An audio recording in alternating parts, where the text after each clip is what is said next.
안녕하세요. 닥터 왕미스입니다. 오늘은 항상성 노화의 마이오카인 근육, 미토콘드리아, 그리고 마이크로바이옴, 즉 이 세 가지에 얽힌 어떤 우리 몸에 중요한 어떤 기전을 말씀을 드리려고 합니다. 물론 이제 마이오카인 근육이 먼저 앞에서 좀 끌게 될 것입니다. 그래서 오늘의 주제는 당뇨에 관계된 거예요. 당뇨는 문이 닫혀서 생깁니다. 그 문을 열어 제끼 포도당 수용체에 늘리는 궁극의 루틴이라는 주제로 말씀을 드리려고 합니다. 안녕하세요. 항상성 노화를 연구하는 닥터 왕미수입니다. 우리는 당뇨는 혈당이 높아져서 생기는 병이라고 생각하죠. 맞습니다. 결과적으로는 그런데요. 잘 살펴보면 결국은 혈중에 높아진 포당을 우리 세포 안으로 넣어줄, 즉 받아줄 문, 포도당을 받아줄 문, 수송체가 부족해서 생기고, 그리고 그 문이 열리는 힘이 약해질 때 시작되는 병이라고 생각하시면 됩니다. 따라서 세포 안으로 들어가지 못한 당들이 혈관 속을 떠돌게 되다 소변으로 빠져나오는 병이 바로 당뇨병이죠. 그래서 오늘은 포도당 수용체 GLUT, 앞으로 글루트라고 하겠습니다. 글루트의 양가지를 높여서 혈당 스파이크와 인슐린 저항성을 뿌리부터 차단하는 궁극의 루틴 5가지를 알려드리겠습니다. 이 루틴은 단순한 식단 관리로 끝나는 게 아니라 체세포 하나하나에 포도당을 처리하는 능력을 되살리는 전략이니 끝까지 시청해 주시면 감사하겠습니다. 당뇨의 본질은 다시 말씀드립니다. 포도당 수송체 부족병, 다시 말하면 인슐린 저항성이죠. 우리 몸은 포당을 세포 안으로 들여보내기 위해 GLUT, 글루코스 트랜스포트라고 하는 수용체를 사용합니다. 글루트1은 뇌 적혈구의 기본 공급 통로입니다. 글루트2는 간, 췌장의 포도당 감지 센서입니다. GLUT4는 근육지방세포의 인슐린 의존 수송체입니다. 문제는 글루트4 수송체가 부족하거나 문이 열리지 않는 상태, 이 상태를 인슐린 저항성이라고 하죠. 우리 몸이 인슐린에 대해서 저항한다, 인슐린 명령을 듣지 않는다 가 되면 혈당은 혈관 밖으로 나가지 못하고 혈관 속에 남게 됩니다. 즉 당뇨는 단순히 포도당이 많은 것이 아니라 포도당을 받아줄 문이 부족한 병입니다. 따라서 포도당 수송체의 양을 늘리는 가장 강력한 기전인 근육을 늘리고 품질을 좋게 하는 것이 중요합니다. 가장 중요한 수송체는 글루트4입니다. 글루트4야말로 우리가 조절할 수 있고 늘릴 수 있는 유일한 것 중에 하나이죠. 글루트4는 인슐린이 와야 세포막으로 이동해 문을 열어줍니다. 근데 근육은 특별한 영역이 있어요. 운동만으로도, 즉 인슐린이 없어도 글루트4가 자동으로 세포막으로 이동합니다. 그래서 근육이 많고 잘 작동하는 사람은 혈당을 빠르게 끌어당겨 저장할 수 있어 당뇨에 강합니다. 글루트 수송체의 질을 떨어뜨리는 4가지 파괴자를 살펴보겠습니다. 첫 번째, 고혈당 스파이크입니다. 수송체 기능 단백질이 산화당화되며 질이 급격히 저하되게 됩니다.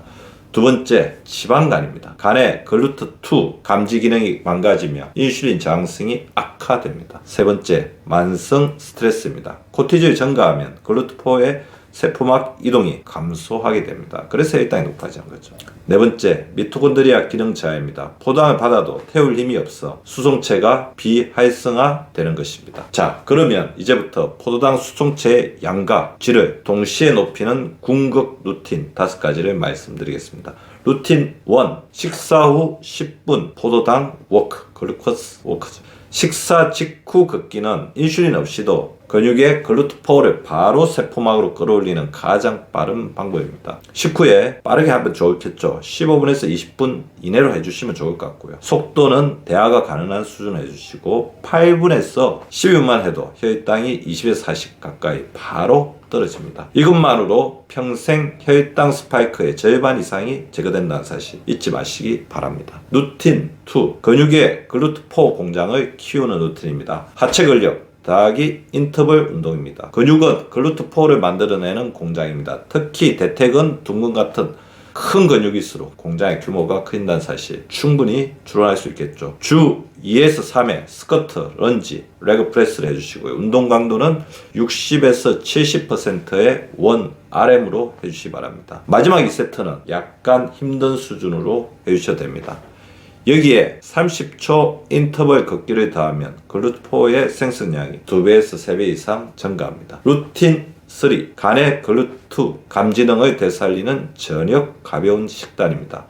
밤늦은 탄수화물은 간을 기름 창고로 만들어버립니다. 그리고 간의 포도당 감지 센서 글루트2를 무디게 합니다.